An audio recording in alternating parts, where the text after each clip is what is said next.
राम देव भगवान, अल्लाह खुदा, ईश आदि नाम एक ही शक्ति के हैं। वो कैसा है, कहां है, कैसे मिलता है, किसने देखा है? ये प्रश्नवाचक चिन्ह पूर्ण रूप से हटाने के लिए अवश्य सुनिए जगत गुरु तत्वदर्शी संत रामपाल जी महाराज के अमृत वचन, सर्व पवित्र धर्मों के पवित्र शास्त्रों के आधार पर। श्री देवी महापुराण में भगवान विष्णु जी क्या स्टेटमेंट देते हैं, वो कितने विद्वान हैं, ये देखिएगा। ये है पवित्र श्रीमद् देवी भागवत। ये देखिएगा, श्रीमद् देवी भागवत गीता प्रेस गोरखपुर से प्रकाशित है। अंदर से भी दिखाते हैं आपको। श्रीमद् देवी भागवत, संपादक हनुमान प्रसाद पोदार चिमनलाल गोस्वामी, और ये प्रकाशक आपने देख ही लिया, फिर देख लीजिए। प्रकाशक मुद्रक हैं गीता प्रेस गोरखपुर, गोविंद भवन कार्यालय कोलकाता का संस्थान। और अब देखिए इसके 28 पृष्ठ पे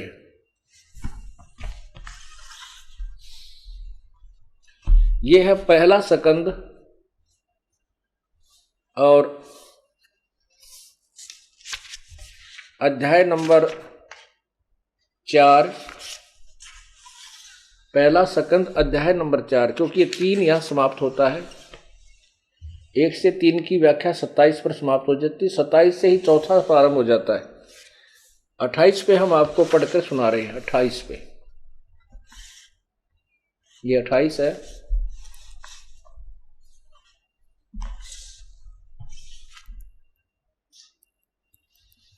ये 28 है और ये पहला सकंद। यहां क्या लिखा है? नारद जी ने कहा, महाभाग व्यास जी, तुम इस विषय में जो पूछ रहे हो, ठीक यही प्रश्न मेरे पिताजी ने भगवान श्री हरि से किया था। वेदादि देवाधिदेव यानी भगवानों के भगवान, देवताओं के देवता भगवान जगत के स्वामी हैं। लक्ष्मी जी उनकी सेवा में उपस्थित रहती हैं। दिव्य कौस्तुभमणि उनकी शोभा बढ़ाती है। वे शंख चक्र गदा लिए रहते हैं, पीतांबर धारण करते हैं, 4 भुजाएं, वक्ष स्थल पर श्रीवत्स चिन्ह चमकता रहता है। वे चराचर जगत के आश्रय दाता हैं, जगत गुरु एवं देवताओं के भी देवता हैं। ऐसे जगत प्रभु भगवान श्री हरि महान तप कर रहे थे, उनकी समाधि लगी थी। यह देखकर मेरे पिता ब्रह्मा जी को बड़ा आश्चर्य हुआ, नारद जी बता रहे हैं। अतः उन्होंने उनसे जानने की इच्छा प्रकट की। ब्रह्मा जी ने पूछा, प्रभो, आप देवताओं के अध्यक्ष, जगत के स्वामी, भूत भविष्य एवं वर्तमान सभी जीवों के एकमात्र शासक हैं। भगवान, फिर आप क्यों तपस्या कर रहे हैं और किस देवता की आराधना में ध्यान मगन है? मुझे असीम आश्चर्य तो यह हो रहा है कि आप देवेश्वर एवं सारे संसार के शासक होते हुए भी समाधि लगाए बैठे हैं। ब्रह्मा जी के विनीत वचन सुनकर भगवान श्री हरि ने कहने लगे, भगवान ब्रह्मन, सावधान होकर सुनो। मैं अपने मन का विचार व्यक्त करता हूं। देवता, दानव, मानव यह सब यही जानते हैं कि तुम सृष्टि करते हो, मैं पालन करता हूं और संकर संहार किया करते हैं। किंतु फिर भी वेद के पारगामी पुरुष अपनी युक्ति से यह सिद्ध करते हैं कि रचने, पालने और संहार करने की यह योग्यता जो हमें मिली है, इसकी अधिष्ठात्री शक्ति देवी है। वे कहते हैं कि संसार की सृष्टि करने के लिए तुम में राजसी शक्ति का संचार हुआ है, मुझे सात्विक शक्ति मिली है और रुद्र में तामसी शक्ति का आविर्भाव हुआ है। उस शक्ति के अभाव में तुम इस संसार की सृष्टि नहीं कर सकते, मैं पालन करने में सफल नहीं हो सकता और रुद्र से संहार कार्य होना भी संभव नहीं है। ब्रह्मा जी, हम सभी उस शक्ति के सहारे ही अपने कार्य में सदा सफल होते आए हैं। सुवर्त प्रत्यक्ष और परोक्ष दोनों ही उदाहरण मैं तुम्हारे सामने रखता हूं।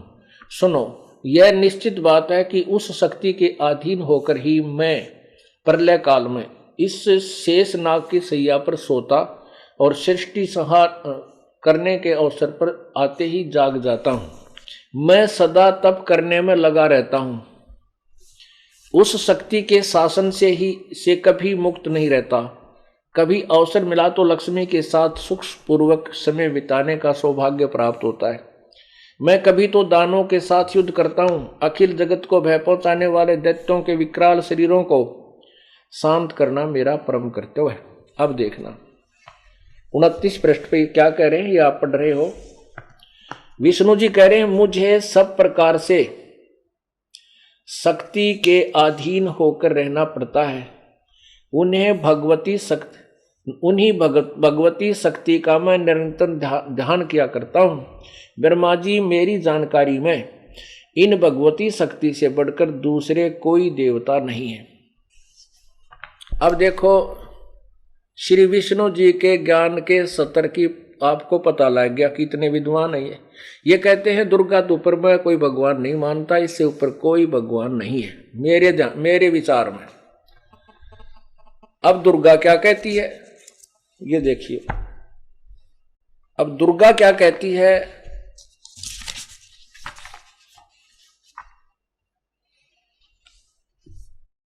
अभी आपने भगवान श्री हरि यानी भगवान विष्णु जी की जो जानकारी प्राप्त की, वो कहते हैं कि मेरे सोच में, मेरे ज्ञान में, मेरे जो नॉलेज है उसमें दुर्गा से ऊपर कोई परमात्मा नहीं है। और दुर्गा क्या कहती है कि तुम दोनों मेरा और उस ब्रह्म का ध्यान करो।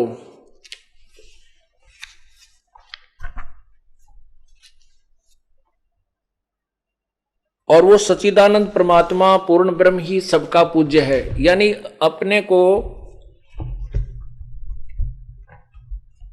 अपने से ऊपर अन्य भगवान यानी पूर्ण परमात्मा की भक्ति की तरफ वो संकेत करती है।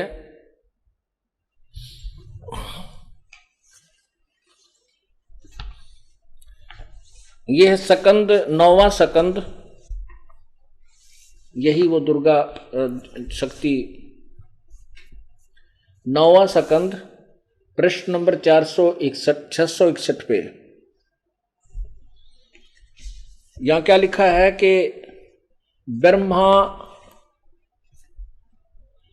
ब्रह्मा विष्णु और शिव और ऋषि आदि सभी सच्चिदानंद ब्रह्म में प्रवेश कर जाते हैं। जब सब ब्रह्मांडों की जो है ना विनाश होता है, उस ब्रह्म में ही प्रकृति भी लीन हो जाती है। प्रकृति पुरुष एक ही हो जाते हैं मुने। अब देखना, ब्रह्मा विष्णु शिव और ऋषि आदि सभी सच्चिदानंद ब्रह्म में प्रवेश कर जाते हैं। और उस तत्व ब्रह्म में, जैसे आपको गीता जी अध्याय नंबर 7 के मंत्र नंबर 29 में विवरण सुना कि गीता ज्ञानदाता कहता है कि उस तत्व ब्रह्म को जानकर सर्व अखिल जो है ज्ञान को, तत्व ज्ञान को समझकर उसके पश्चात साधक केवल जन्म मरण से ही छुटकारा पाने की चेष्टा करता है। गीता जी अध्याय नंबर 8 के मंत्र नंबर 1 में अर्जुन ने पूछा, भगवान किम तत्ब्रह्म, वो तत्ब्रह्म है कौन, वह ब्रह्म कौन है। 8वें अध्याय के 3रे श्लोक में भगवान गीता ज्ञानदाता ने उत्तर दिया कि वो परम अक्षर ब्रह्म है। वो तत्ब्रह्म, वो पूर्ण ब्रह्म है, परम अक्षर ब्रह्म है। उसी के विषय में आप देखिएगा, ब्रह्मा विष्णु शिव और ऋषि आदि सभी सच्चिदानंद ब्रह्म में प्रवेश कर जाते हैं। उस ब्रह्म में ही प्रकृति भी लीन हो जाती है, दुर्गा भी। प्रकृति और पुरुष एक हो जाते हैं। या देखिए, संपूर्ण ब्रह्मांडों के जो एकमात्र ईश्वर हैं उन्हें परमात्मा कहा जाता है। उनका विग्रह सत्य चित्त और आनंद में है। ब्रह्मा प्रभृति देवता महाविराट और स्वल्प विराट सभी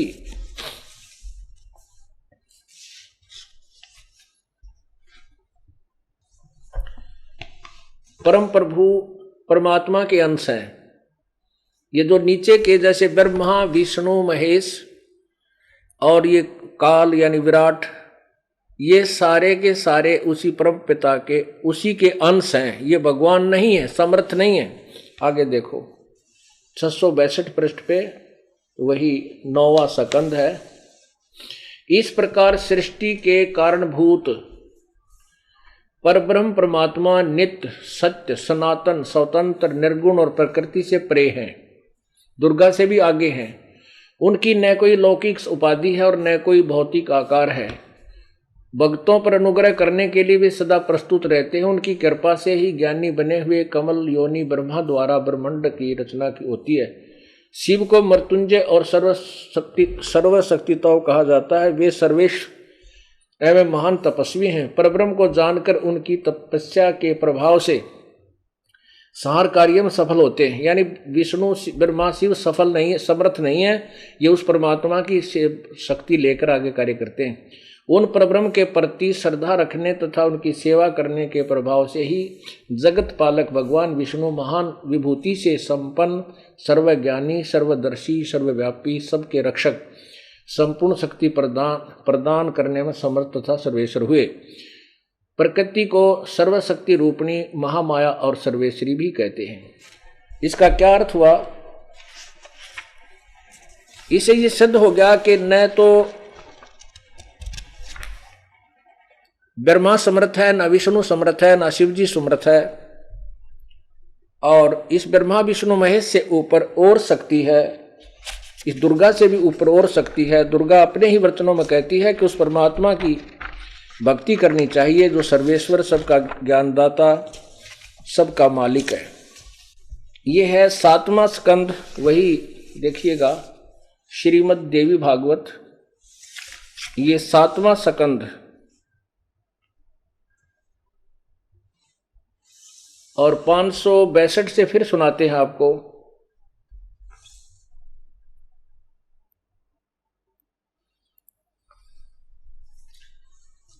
अब आपने सुना, आपने भगवान विष्णु जी की स्टेटमेंट सुनी कि मैं तो दुर्गा से ऊपर किसी को भगवान नहीं मानता। अब दुर्गा क्या कह रही है वो सुनो, पढ़िए स्वयं अपनी आंखों से।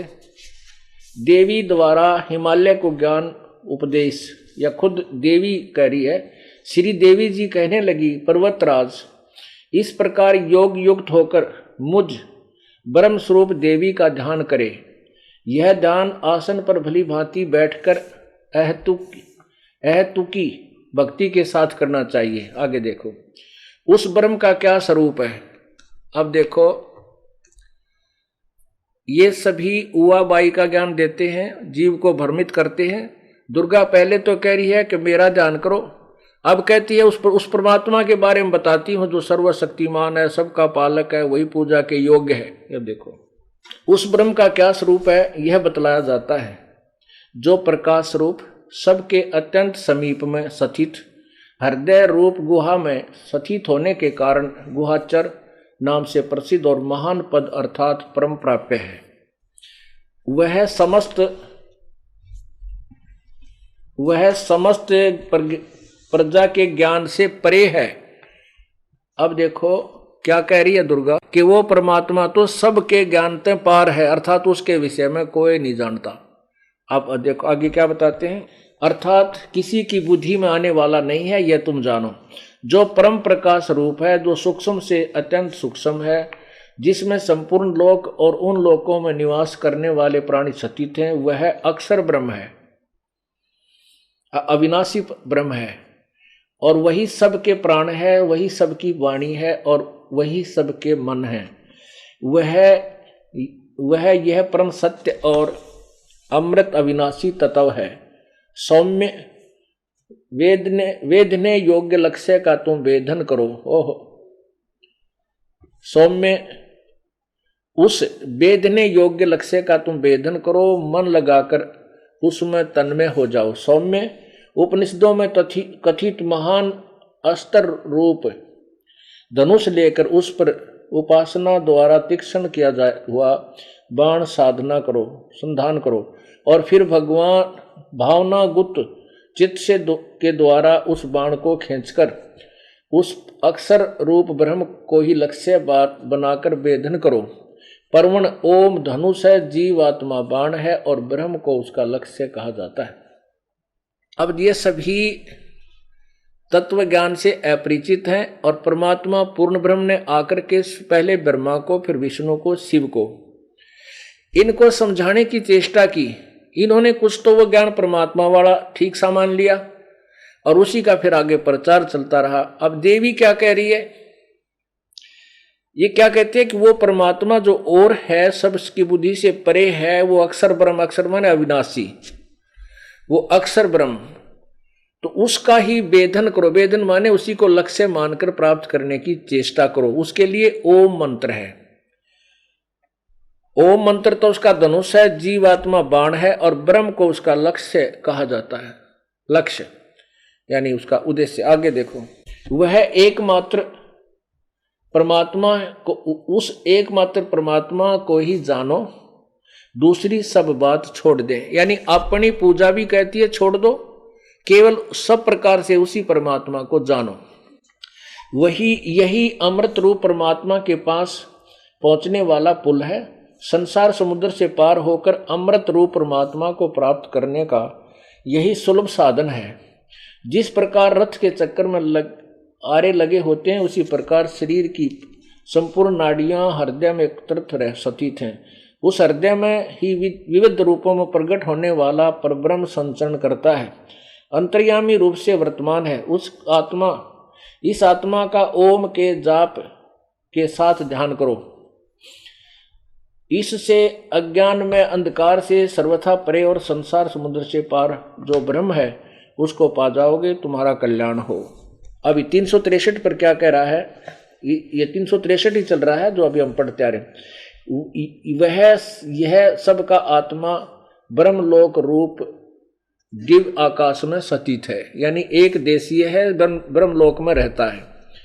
धीर बुद्धिमान पुरुष विज्ञान के द्वारा ही आनंद रूप अमृत अविनाशी ब्रह्म सर्वत्र प्रकाशित है, उसको भलीभांति देख लेते हैं। धीर पुरुष, धीर माने तत्वदर्शी।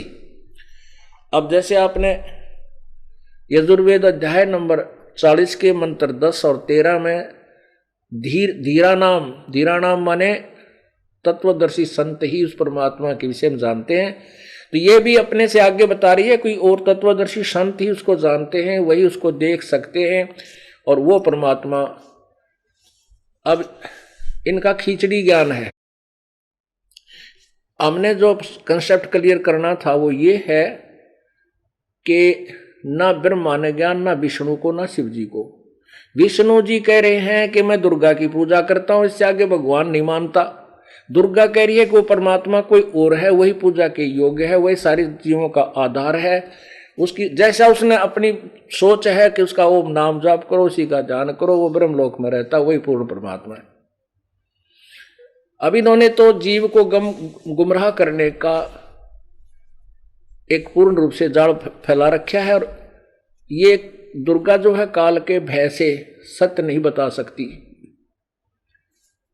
और इस काल ने इन सबको भ्रमित करके और सभी जीवों को अज्ञानी बना रखा है। आगे फिर देखना, धीर यानी बुद्धिमान पुरुष विज्ञान के द्वारा, विज्ञान माने तत्व ज्ञान, विज्ञान माने तत्व ज्ञान के द्वारा जो आनंद रूप अमृत अविनाशी ब्रह्म सर्वत्र प्रकाशित है, उसको भलीभांति देख लेते हैं। यानी साकार हुआ जब देख लेते हैं, उस कार्य कारण रूप पुरुषोत्तम को देख लेने पर इस जीव के हृदय की गांठ अविद्या टूट जाती है, सारे संशय नष्ट हो जाते हैं और सब शुभ अशुभ कर्म अक्षीण हो जाते हैं। वह निर्मल और निष्कल ब्रह्म प्रकाश में प्रकोश दिव्य परम धाम में विराजित है, दिव्य परम धाम में विराजित है। वह शुभ्र सर्वथा विशुद्ध और संपूर्ण प्रकाश में वस्तुओं का भी प्रकाशक है। उसे आत्मज्ञानी पुरुष ही जानते हैं। उस प्रकाश रूप परम धाम में परमात्मा में न सूर्य प्रकाशित होता है, न चंद्रमा, न तारे ही प्रकाशित होते हैं, न वहां ये बिजली चमकती है, फिर अग्नि की तो बात ही क्या है, आदि आदि। उसको प्रकाशित होने पर किसी के प्रकाश से उस सब प्रकाशित हो, उसी के प्रकाश से सब प्रकाशित होते हैं, उसके प्रकाश से संपूर्ण जगत प्रकाशित है। अब पुण्यात्माओं, ये स्पष्ट हो गया कि ना तो ब्रह्मा न बेरा क्या का, सब उआ बाई बोल रहे हैं, जैसे भांग पी कर जो मुंह माई वाए कह दी, कभी कुछ कह रहे हैं, कभी कुछ कह रहे हैं। कहते हैं सतगुर बिन काहू न पाया ज्ञाना, जो थो था बुर छड़े किसाना। गुरु बिन वेद पढ़े जो प्राणी, समझे न सार रहे अज्ञानी।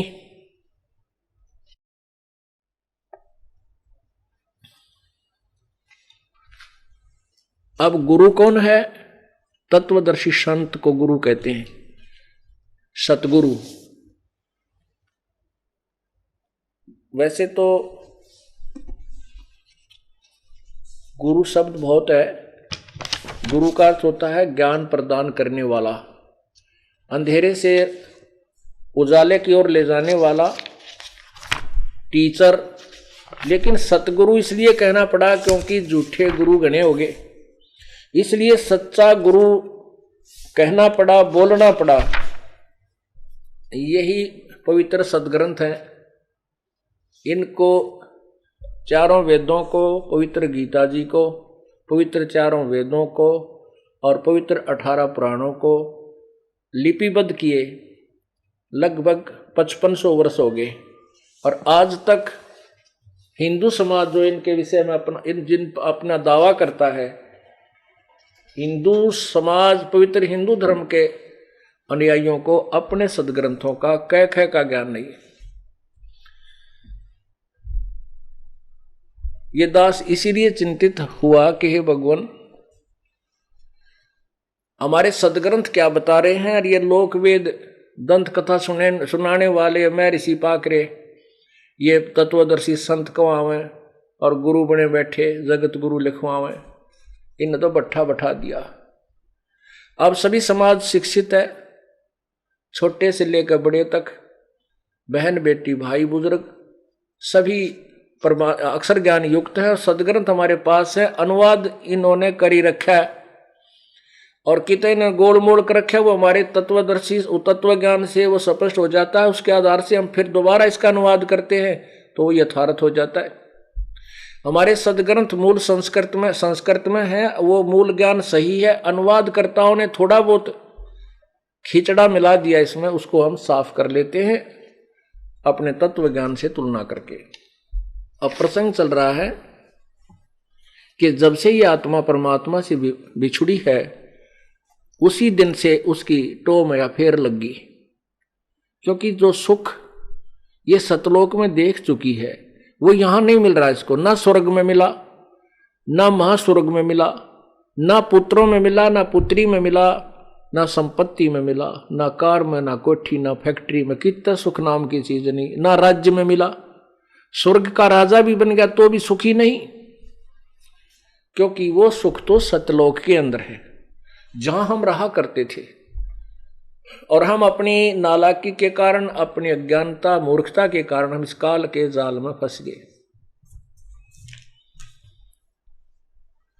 पुण्यात्माओं, आपका सौभाग्य है कि आपको इस समय में जन्म मिला। इसके विषय में आपको एक बहुत ही उत्तम उदाहरण देता है दास। गुजरात के अंदर एक भोरंज शहर है और उसमें एक स्थान है,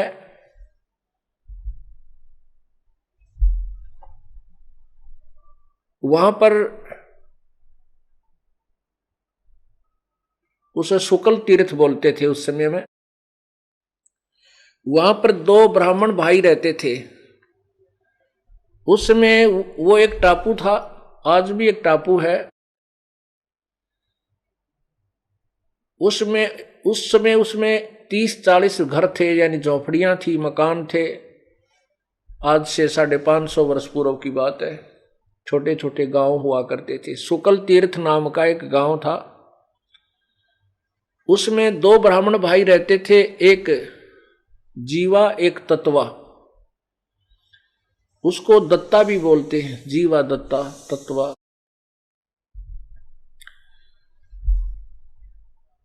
उन्होंने सत्संग सुने। एक दिन उन्होंने सत्संग सुना, क्योंकि परमात्मा उस समय जब 120 वर्ष यहां रहकर गए, जब परमात्मा एक अतिथि रूप में 120 वर्ष बालक से लेकर वृद्ध तक की भूमिका की, एक जनसाधारण जैसी भूमिका की, एक सतगुरु की भूमिका की, और एक सच्चे भक्त की, दास की, हर प्रकार से जो उन्होंने भूमिका की, वो हमारे लिए एक उदाहरण बनाकर चले गए। तो उस समय परमात्मा अनेकों रूप बना करके पूरी पृथ्वी पर प्रचार किया करते थे। वर्तमान में तो मीडिया बन गया। वर्तमान में तो आजकल ये टीवी चैनल चल पड़े। एक ही वक्ता और करोड़ों स्थानों पर टीवी के माध्यम से सत्संग सुना सकता है। उस समय परमात्मा ऐसे ही अपने सैकड़ों रूप बनाकर जगह जगह सत्संग किया करते थे। कहते हैं अप आरती अप साजे, अप किंगर अप बाजे, अप ताल झांझ जनकारा, आप नचे अप देखने हारा। परमात्मा अपने कामना आप पर सभी आप करता है। आप ही संत बनता है, आप ही भगवान है, आप ही दास बनता है, आप ही तत्वदर्शी संत बनता है। स्वयं ही सतगुरु की भूमिका करते हैं। अपने अन्य रूप में वो परमात्मा गुजरात में उसी शहर के शुक्ल तीर्थ के पास सत्संग फरमा रहे थे। ये जीवा और तत्वा दोनों भाई परमात्मा की चाह में सत्संग सुनने, जहां भी किसी ऋषि महर्षि या भगत संत का कोई सत्संग सुनते थे, दोनों भाई सारे काम न त्याग के वहां पहुंच जाते थे। परमेश्वर ने सत्संग यही फरमाया कि पूर्ण संत बिना मोक्ष नहीं हो सकता, और पूर्ण संत के बिना साधना करना भी व्यर्थ है। इस तरह बहुत लंबे चौड़े परमात्मा ने प्रमाण देकर के सत्संग किया, जिससे जीवा और तत्वा के हृदय में यह बात समा गई कि अभी जब तक पूर्ण संत नहीं मिलेगा और वैसे साधना करना व्यर्थ है, डले ढोने वाली बात है, तो क्यों ना पहले हम तत्वदर्शी कोई परम संत की ही खोज करें, उसके बाद ही हम साधना शुरू करेंगे। उन्होंने सोचा हम जिस भी ऋषि महर्षि मंडलेश्वर या सुप्रसिद्ध संत का सत्संग सुनने जाते हैं, तो जिसका भी सत्संग सुनते हैं हमने तो सारे बढ़िया लगे। हमने तो कोई से भी संत भगत का ज्ञान है, संत का बुरा नहीं लगता, आनंद आता है। सभी का ज्ञान ऐसा लगता है जैसे एक से एक का बढ़कर है।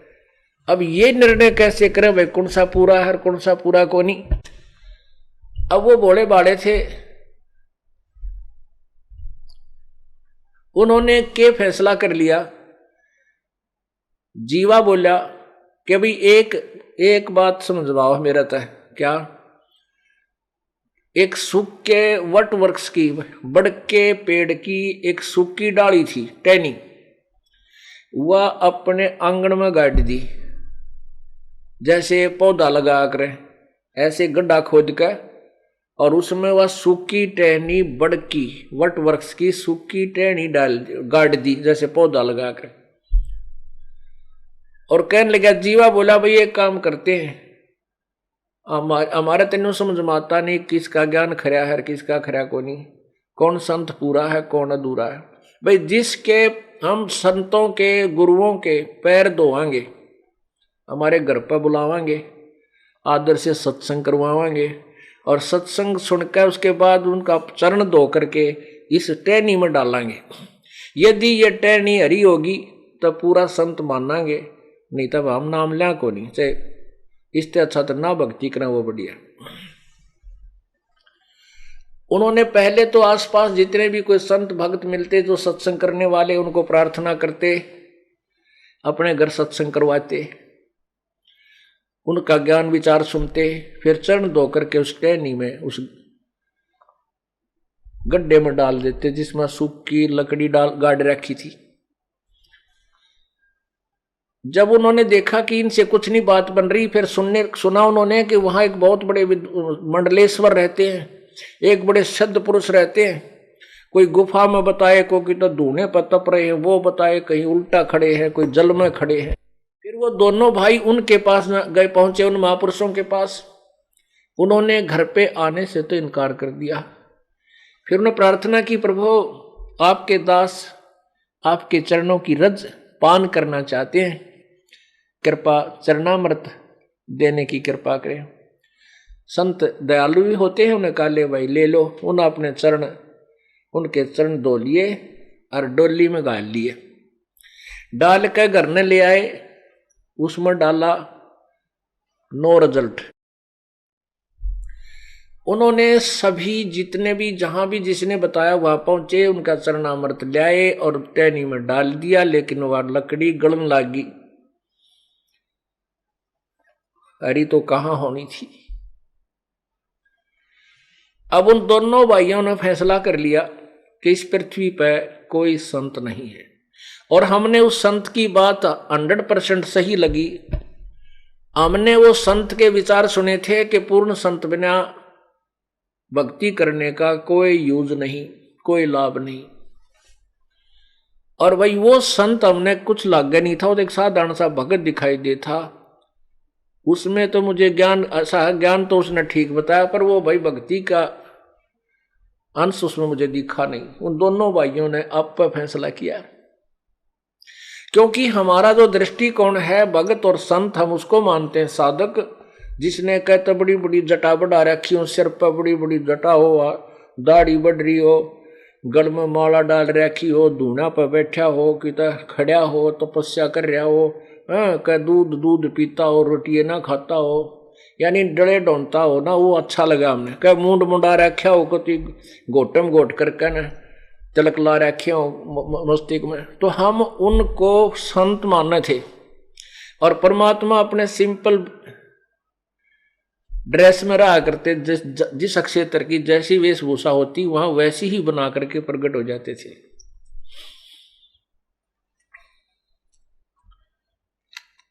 तो फिर उन्होंने वो परमात्मा को पहचान नहीं सके। उन्होंने ये एक का फैसला कर लिया और दोनों भाई रोने लगे, बैठ कर रोने लगे। दोनों भाई रोने लगे बैठ के घर में और कहने लगे, हे परमात्मा, हम पापियों का अगर जीवन और इस जीवन को समाप्त कर दो, मानुष जीवन के, हे परमात्मा, जो शेष जीवन हमारा मनुष्य का बचा हुआ हो, इसको उस समय पर देना मालिक जब पृथ्वी पर पूर्ण संत आए हुए हों। ऐसा कहकर फूट फूट कर रोने लगे बुरी तरह, और कोई संसार में कुछ भी वस्तु उनको अच्छी नहीं लगे।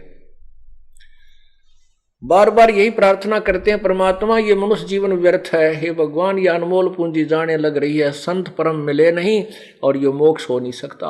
और फिर ना जाने कितने युगों के बाद या कितने जन्म, 84 लाख योनियां भोगने के उपरांत कभी मनुष्य जीवन मिले। इसलिए परमात्मा अपने दासों के इस शरीर का अंत कर दो और ये शेष समास प्रभु उस समय दे देना, चाहे थोड़ा ही समय बचा हो हमारा, जिस समय पृथ्वी पर कोई परम संत आया हो। इस तरह वो बहुत बुरी तरह थके हुए दुखी होकर के अपने घर पर बैठ गए। संसार में कोई संत नहीं, कितना धक्के खाने की आवश्यकता नहीं, अपना जीवन अंत यही हो जाए तो बढ़िया है। अब वो अंतर्यामी कहते हैं, गोता मारूं स्वर्ग में जा बैठूं पाताले, गरीबदास ढूंढता फिरूं अपने हीरे माणिक लाल, सोर सल सीधर मैं करूं अपने जन के काज। अपने हंस के लिए मैं ना जाने के छल सीधर का अर्थ होता है ना मेरा किस रूप में झूठ साची यानी करके अपनी प्यारी आत्मा को हम अपनी शरणों में लेकर ही छोड़ता हूं। अब जिसको परमात्मा की तरफ इतनी हो जाती है भगवान निकट पहुंच जाता है उसके पास। कबीर परमात्मा जब उनमें ये तड़फ बनी, परमात्मा एक वैसे अपने सिंपल वेशभूषा में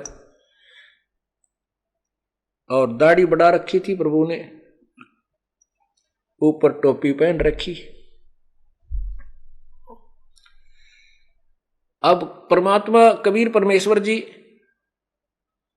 जीवा दत्ता की झोंपड़ी के सामने से और ऐसे गली से गुजर रहे थे। जीवा बाहर खड़ा था। अब पुण्यात्मा होती हैं, उन्होंने परमात्मा की दाढ़ी बढ़ी हुई थी, उसने सोचा ये महात्मा है, चरणों में प्रणाम किया। महाराज सत साहेब राम राम राम राम भाई नो कहेगा भगवान आगे न चल पड़े। अब कहते हैं करे करावे साइया मन में लहर उठा, तादू सिरदर जीव कह वो आप बगल हो जा। अंदर प्रेरणा करी मालिक ने जीवा कह, जैसे संत ने क्यों ना अपने घर बुला लूं। ईसा महात्मा बहुत अच्छा लग रहा है मुझे तो, क्योंकि आत्मा को परमात्मा खींचता है। जब आत्मा के साथ से भगवान जा रहा था तो उसके अंदर एक विशेष कसक होगी। वो अपने भाई दत्ता के पास आया, अंदर आकर कहने लगा दत्ता मेरी एक अर्ज है आपसे कि एक संत जावत गया है यहां से इधर को, आपकी आज्ञा हो तो बुला लिया उसको, सत्संग सुन लेंगे, उनका भी चरण धो लेंगे। दत्ता कहने लगा भाई रहने दे, दबी दबाई बात ने क्यों याद दिवावे है और एक हफ्ता फिर रोना पड़ेगा। अब रहने दे, कोई संत है नहीं, ऐसे मंडलेश्वर हमने देख लिए, ये गलिया में फिरने वाला संत बता ये काहे का संत मिलेगा। अब जीवा ने फिर प्रार्थना की कि परमात्मा अंदर प्रेरणा कर रहे थे, निकट आ बैठे। जीवा ने फिर प्रार्थना की भाई वैसे तो आपकी इच्छा जैसे कहोगे वैसे कर लेंगे, पर मेरी आत्मा नु कहे एक बार इस संत ने और बुला के देख ले। अब तत्वा ने सोचा भाई क्यों भाई की आत्मा दुखी करी, जब इतनी आत्मा से कह रहा है। कहने लगा भाई ठीक है बुला ला, तेरी मन मान रहा है, तेरी आत्मा मान रही, कोई बात ना, कुरा चालता भगत होगा तब भी बैठ जाएगा, दो रोटी खा जाएगा। इतने में परमात्मा फिर वापस आ गए, जैसे किसी का घर भूल गया और ढूंढने की इसी दृष्टिकोण से घूम रहे। वापस आए तो चरणों में गिर के कहने लगे भगवान हे महात्मा जी आपके दास की झोंपड़ी है, एक बार पदार्पण कीजिए। परमात्मा आए, इससे काम थे, चल भाई।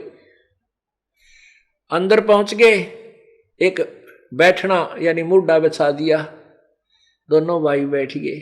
अब उन दोनों के मन में यूं था कि पहले चरण धोवांगे, ट्रेनी में डालांगे, पाछे बात कराएंगे। इस तरह वो लिया एक तसड़ा सा ठाके परात, जैसे रोटी गूंदन की हो है, आटा बनाने का पात्र है, परात या तसला जो भी उनके पास था, ला करके चरण धोए।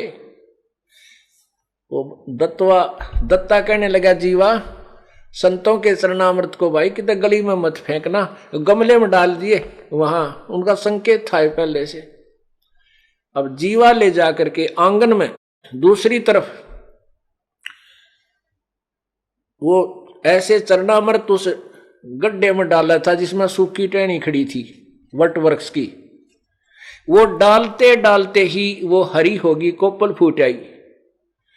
जीवा ने वहीं पटक दी प्रांत और आवाज लगाई रे बाजा दत्ता बाजा दत्ता।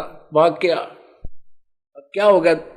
वो दत्ता भाग गया, आया, कहने लगा देख भगवान है तो कति से मोटे मोटे पत्ते, कति कच्चे वट वृक्ष जैसे नया पौधा हो गया करे। बोलो सतगुरुदेव, बोलो बंदी छोड़ कबीर साहेब जय। सत साहेब। दोनों भाइया नाक है, एक एक पैर पकड़ दिया और ऐसे रोए जैसे बालक के माँ और बाप दोनों मर जाएं। और फिर वो टक्कर मार मार कर रोया करें, सबकी बंध जाती है। दोनों पैर पकड़ के एक एक और रोवे बुरी तरह, बहुत बुरी तरह रो रहे हैं। भगवान, ये परमात्मा आप कहाँ थे, आप पहले क्यों नहीं आए मेरे मालिक, हम तो बहुत दुखी हो लिए। हमने तो ये सोच लिया था पृथ्वी पर कोई संत नहीं, ये परमात्मा हम तो यूँ सोचा थे मर जा तो बढ़िया, मृत्यु हो जा अच्छा, और कभी फिर जन्म दे भगवान इस मनुष्य जीवन को शेष, जब कभी पृथ्वी पर कोई परम संत आए हो। परमात्मा बोले बेटा आ तो मैं पहले भी जाता, पर तुम्हारा धर्म कर्म बिगड़ जाता। क्यों बिगड़ जाता? क्योंकि तुम्हारे मन में मैं आ जाता और मेरा आते यू काम तो होना ही था, तुम्हारी यह शर्त पूरी होनी ही होनी थी। लेकिन तुम्हारे को मैं भगवान ना दिखाई दूं, वो मैं विद्वान नहीं महसूस लगूं, तुम ये कहो ये तो कोई वैसे जंतर मंतर करनिया होगा, और फिर आप कहीं और मंडलेश्वरों के पास धक्के खाते फिरते, फिर मेरे में श्रद्धा ना होने से तुम्हें पूर्ण लाभ नहीं मिलता। पुण्यात्माओं, सौभाग्यशाली तो आप हैं, क्योंकि आपको इस समय में मनुष्य जीवन मिला है जब दास परमात्मा ने भेज दिया इस तत्व ज्ञान का डूंडा ठाने के लिए। और उससे भी ज्यादा सौभाग्यशाली वो हैं जो पहले इन मंडलेश्वरों द्वारा और सब संतों द्वारा धक्के खा लिए और अब इस दास के पास आएंगे, इस ज्ञान को सुनेंगे, वो और भी सौभाग्यशाली है, क्योंकि वो फिर डगमग नहीं होंगे। और जैसे कोई पहली बार यहाँ आ गया, हमने ज्ञान सुनाया, ज्ञान समझ में आ गया, फिर वो सोचता है कहीं वो इतने बड़े संत जिसके लाखों शिष्य हैं, कहीं उसके पास ज्यादा मसाला हो, यहां से हटकर उसके सत्संग भी सुनने चला जाता है, उसमें आस्था बनाकर गया हो, वैसे तो जा ही नहीं सकता। तो वहां जाने से यहां आपका नाम खंड हो जाएगा, क्योंकि आपकी आस्था, आपकी भक्ति अनन्य नहीं रही। तो वो फिर उसके अंदर जो है ना थोड़ा विकार पैदा हो जाएगा, वो लेट हो जाता है। और जो सब जगह धक्के खा लिए, कोई तो अपने दुख निवारण के लिए घूम लिए, कोई मोक्ष पाने के लिए घूम लिए, वहां कोई वस्तु मिली नहीं, वो अब यहां आए हैं, वो और भी सौभाग्यशाली समझ। और जो पुण्यात्मा मेरे जैसे थे, जो हनुमान जी और रामकृष्ण हर के गुण गाते फिरा करते, वह तो वैसे सौभाग्यशाली है, क्योंकि वहां तो कोई स्थिर ज्ञान था ही को नहीं। हमारे को यह ज्ञान समझ में आया, तुरंत समझ में आ गया, तुरंत ग्रहण कर लिया। यदि हमारे बीच में कोई संत और घुस रहा होता, वो हमने ठिकाना लगन नहीं दो, क्योंकि हम उसके पास पूछने जाते, अब जी वहां से सुना है, वो चतुर व्यक्ति अपनी पोल खुलने के डरते हैं हमें और भ्रमित कर देता और उस संत से दूर कर देता। दूसरे नंबर पर सौभाग्यशाली वो हैं जो किसी संत के नहीं फंसे थे। तो पुण्यात्मा परमात्मा यही बताना चाहते हैं कि जीवा दत्ता, मैं पहले भी आ जाता और पहले आते ही तुम्हारी ये शर्त भी पूरी हो जाती, लेकिन तुम्हारा पेटा नहीं भरा हो, तुम्हें विश्वास नहीं होता कि ये संत हो सकता है, क्योंकि तुम्हारा दृष्टिकोण संत की परिभाषा कुछ और बना रखी थी। गले में माला हो, बड़ी बड़ी दाढ़ी हो, आंख मीच कर बैठा हो, बोलता ना हो, ढूंढे बतफता हो, या मूंड मुंडा रखा हो, कति है कपड़े ना पहनता हो, कति एक वस्त्र में एक लंगोट में रहता हो, तुम ऐसे डड़े ढोने वालों को संत मान रहे थे। ये दोनों भाई सुनो है कहा जी ने ऐसे बिल्कुल सही कह रहे हो। और भाई दूसरी बात यह है, तुम कह रहे हो कि पृथ्वी पर जो संत नहीं होगा, कोई संत नहीं, यदि पृथ्वी पर संत ना हो तो इसमें आग लग जा। ये तो परम संत की शक्ति से संतुलन बना रहता है बेटा। तो इस प्रकार परमात्मा ने उनका भ्रम निवारण किया और फिर ये तत्व ज्ञान सृष्टि रचना सुनाई। ओहो, अब दोनों भाइयों ने, क्योंकि ब्राह्मण, दोनों भाइयों ने उपदेश ले लिया और साथ में बच्चों ने भी ले लिया। वो दोनों भाई जगह जगह गांव में, गवांड में, रिश्तेदारी में ये एक सत्व ज्ञान की चर्चा करें और उनसे प्रश्न करें कि बताओ ब्रह्मा विष्णु महेश के माता पिता कौन है। वो कहें झूठ बोलते हो, तुम बकवाद करते हो, तुम देवताओं को हे बताते हो, तो सारे ब्राह्मण लोग उससे विपरीत हो गए। जब उनको पता चला कि इन्होंने काशी वाले एक धानक से नाम ले लिया, एक काशी में रहने वाले जुलाहे को गुरु बना लिया, तो ब्राह्मण समाज ने उसको जाति से घेर दिया, दोनों को जाति से निकाल दिया और कह दिया कि कोई बात, इनसे कोई संपर्क नहीं रखेगा। अब आगी समस्या पाड़ तबारी। जीवा कहता लड़की थी और दत्ता कहता लड़का। अब वो बालक शादी के योग्य हो गए। कोई भी ब्राह्मण समाज में शादी करवाने उनकी बात सुनने को तैयार नहीं, उनके लड़कों की कोई एक्सेप्ट नहीं करे, ना लड़की का ब्याह कोई स्वीकार करे, ना लड़के की कोई शादी करे। परमात्मा का आगे रोए भगवान ने, ईब क्या होगा। परमात्मा आए घूमते फिरते, जैसे आज याद किया हो 2-3 दिन में आकर प्रकट हो गए। कहने लगे भगवान आपकी दया से ज्ञान समझ में आ गया, सिर धड़की बाजी दाता, अब भाड़ में जाओ, ये समाज हमारे बात समझ में आ गई। पर एक समस्या होगी परमात्मा,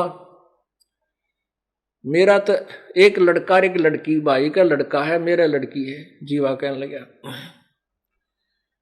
इनकी कोई शादी नहीं करता, कोई स्वीकार नहीं करता, बालक ब्याहने योग्य हो गए, समस्या आ गई या, और आप ही हल करोगे प्रभु। परमात्मा बोला भाई होगी हलियात है, तुम ऐसे कहने लग जाओ, एक पत्र पुत्र लिखकर आसपास अपने सब जगह भेज दो कि भाई तिथि निर्धारित कर दो कि जीवा की लड़की और दत्ता के लड़के का ब्याह कराएंगे और इस तिथि को उन दोनों का ब्याह होगा।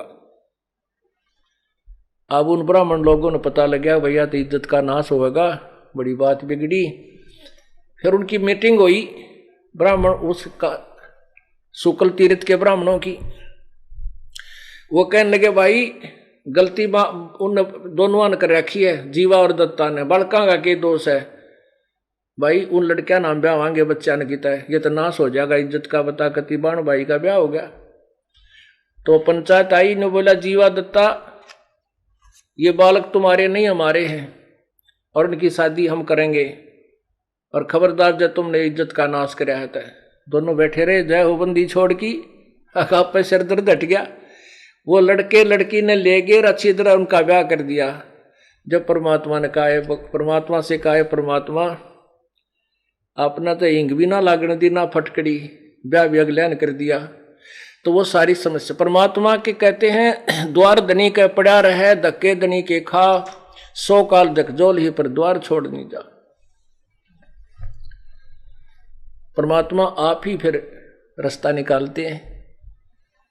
तो पुण्यात्मा आपके ऊपर कितना रहम किया प्रभु ने, आपका मनुष्य जीवन और फिर ये तत्व ज्ञान की गंगा आपके सामने बहा दी परमात्मा ने। इसमें नहाओ और धो और पियो ठाठम ठाठ और सतलोक की तैयारी करो।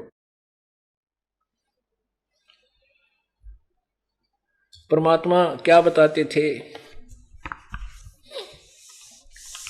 अब जैसे पिछले सत्संग में प्रसंग चल रहा था कि सिकंदर लोधी दिल्ली के बादशाह, उनको बहुत भयंकर रोग हो गया था, क्योंकि सिकंदर लोधी वो खूंखार बादशाह था कि बहुत हिंदुओं को मुसलमान बनाने पर लगा हुआ था। यदि परमात्मा उनको झटका नहीं देते तो शायद ही हिंदू नाम का कोई व्यक्ति बचता, सभी मुसलमान बन जाते, कुछ डरते बन जाते, कुछ लालच में बन जाते। परमात्मा ने जैसा भी उस सिकंदर लोधी ने कुकर्म किए थे, सताई थी दुनिया को, जबरदस्ती मुसलमान बनाए थे, उसके दोष के आधार से, अत्याचार के कारण उसके ऊपर इतना भयंकर रोग हो गया कि किसी से भी उसका कोई इलाज नहीं हुआ। ना उनके धार्मिक जो गुरुओं से हुआ, ना मुल्ला, ना काजी, ना पीरों से, और न ही किसी हिंदू वैद्य से या किसी गुरु पीर से या किसी संत ऋषि से सिकंदर लोधी का कोई राहत नहीं मिली। वो सभी यही कह देते थे, बाद में जब सारे जंतर मंत्र बता के उससे कोई लाभ नहीं हुआ, ये कह देते थे कि ये तेरे प्रारब्ध का रोग है, तेरे भाग में लिखा है, ये तो तुझे भोगना पड़ेगा सिकंदर जी। इसको कोई पृथ्वी पर कोई भी भगवान इसको समाप्त नहीं कर सकता। और वो उनको, क्योंकि उनके पास ज्ञान तो था ही नहीं, समाधान होगा कहां से। मासा घटे न तिल बधे, वेदना लिखे जो लेख, साचा सतगुरु मेट कर ऊपर मारे मेख। ठीक है, कबीर परमात्मा यानी पूर्ण ब्रह्म के अतिरिक्त कोई भी संत, कोई भी भगवान, ब्रह्मा विष्णु महेश, ब्रह्म पर ब्रह्म आदि, अब उनके मस्तिष्क भाग्य में लिखे हुए लेख में कोई परिवर्तन नहीं कर सकते। केवल पूर्ण परमात्मा ही परिवर्तन कर सकता है। अब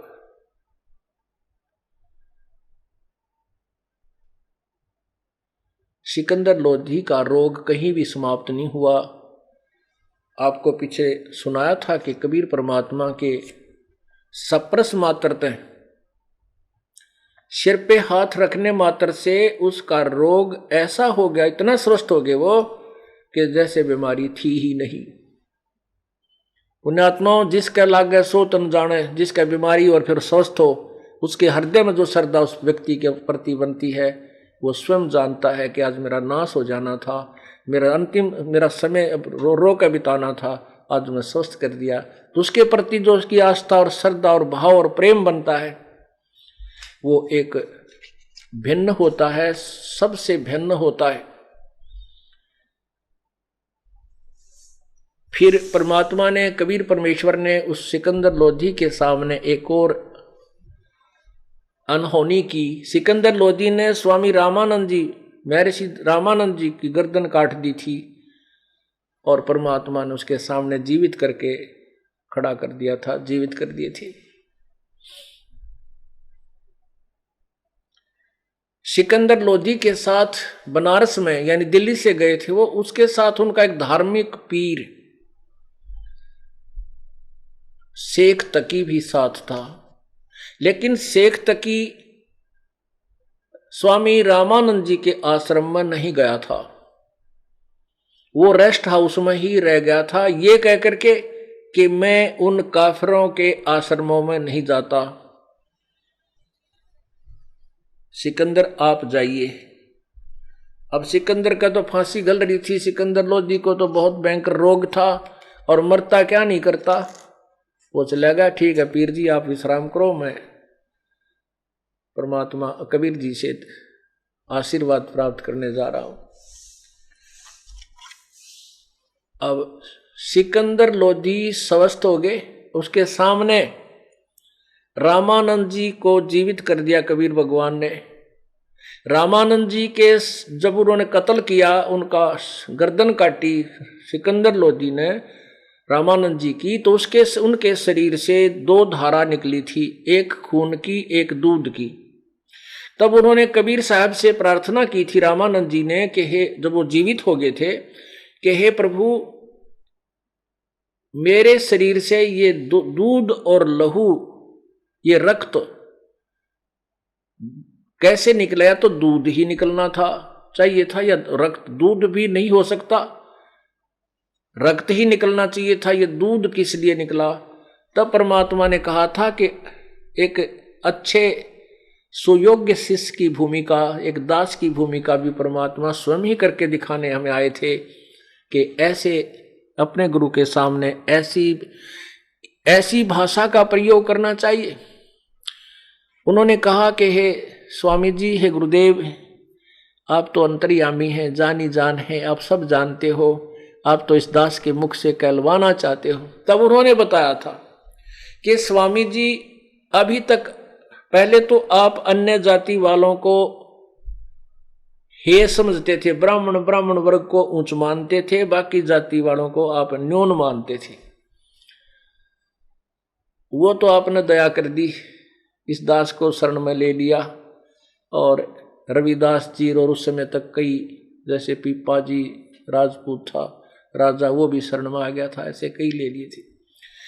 लेकिन परमात्मा, हे गुरुवर, अभी तक आप मुसलमानों को बुरा समझते हो, नीच समझते हो, हे समझते हो। हे प्रभु, हे स्वामी जी, ऊंच नीच कोई जाति या धर्म से समुदाय से नहीं होता। ऊंच नीच इस विध है लोई, कर्म को कर्म कावे दोई। ना तो सारे हिंदू अच्छे और ना सारे मुसलमान उच्च।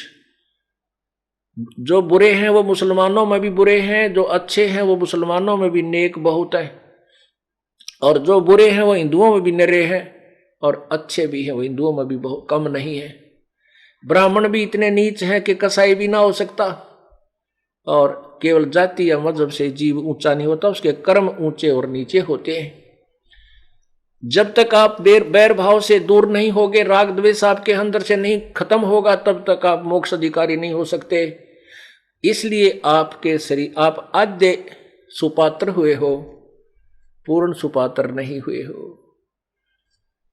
जिसने भगवान चाहिए, जब उस ऐसे महापुरुष ने जाति का झंडा भी पाट दिया, एक धानक को सीने से लगा लिया था, अब फिर दूसरी चोट मार कर परमात्मा ने सीधे कर दिए। मुसलमानों को भी वो अपनी प्यारी आत्मा समझने लगा, और सिकंदर लोधी को सीने से लगा कर कहा, बेटा माफ कर दे मुझको, मेरे से बहुत भूल हुई थी। आज मेरा अंधेरा, हृदय का अंधेरा इस मेरे भगवान ने, कबीर जी ने मेरा हटा दिया। आज के बाद ये दास किसी भी वर्ग के, किसी भी समुदाय के, किसी भी धर्म के व्यक्ति को बुरा नहीं जानेगा। हाँ, कर्म आधार से ही उसको निर्णय लेगा। अब सिकंदर लोधी ने सोचा, भाई ये तो भगवान ने पढ़ा है, क्योंकि दो चमत्कार, एक का चोट में दो चमत्कार दिखा दिए वहीं खड़े खड़े, और फिर भी को उसको भगवान को भगवान नहीं समझा तो फिर अंधा है, वो तो पामर प्राणी है, कृतघ्नी है। लेकिन सिकंदर लोधी, क्योंकि राजा जो बनता है वो बहुत अच्छी आत्मा होती है, भले ही वर्तमान में वो अपने स्वार्थवश बहुत पाप कर डालता है, लेकिन फिर भी आत्मा में उसके अंदर कुछ जगह ईश्वर की होती ही है। ये बट नेचुरल होता है।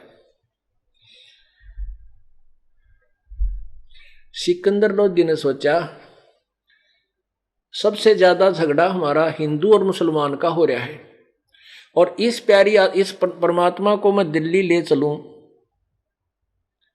वहां जाकर ये प्रवचन सुनाएंगे इतने प्यारे प्यारे, जैसे आज गदगद कर दिए इन्होंने। 1-1.5 घंटा भगवान ने इसी सब्जेक्ट पर प्रवचन किया कि हम एक जाति के हैं, हम एक भगवान, जीव हमारी जाति है, मानव धर्म हमारा, हिंदू मुस्लिम सिख ईसाई धर्म नहीं कोई नारा। तुम एक पिता के संतान हो, इस काल ने तुम्हें अलग अलग मजहबों में बांट कर आपस में दुश्मन बना दिया ताकि ये मुझे ना पहचान सके। इस तरह मालिक ने बहुत गहराई की बातें की। सिकंदर लोधी ने सोचा, इस महापुरुष को दिल्ली ले चलता हूं और इसके सत्संग करवाऊंगा, इनके वचनों को सुनकर हिंदू और मुसलमानों का झगड़ा मिट जाएगा, सब आपस में प्यार तरह करेंगे। लेकिन ये बीच में स्वार्थी लोग होते हैं ना, जो गुरु आचार्य, ये हमारे सदा से शत्रु रहे हैं। इन्होंने हमें डिवाइड करके रूल किया है, हम एक नहीं होने दिए आज तक। लेकिन अब समय आ गया है, आप शिक्षित हो, अक्षर ज्ञान आपके पास है, अपने सदग्रंथ हमारे पास हैं, इनको देख करके अब ये जाति और मजहब की खाई कति खत्म हो जाएगी। थोड़ा सा समय लगेगा। तो उसने प्रार्थना की सिकंदर लोधी ने कि हे प्रभु, हे अल्लाह, अल्लाह की जात, आप इस दास की एक प्रार्थना है, आज्ञा हो तो कहूं। परमात्मा बोले, बोल भाई, कहे क्यों ना, तो कह ले जो तूने कहनी है। कहने लगे कि आप मेरे साथ दिल्ली चलो और वहां प्रचार करो मेरे दाता, या आपसी आग लगी हुई है खत्म हो जाएगी। परमात्मा बोले, मैं किसी के साथ न्यों ना जाया करूं भाई, ऐसे नहीं जाता, मैं तो केवल अपने शिष्य के साथ जाता हूं, जो मेरा शिष्य बन जा।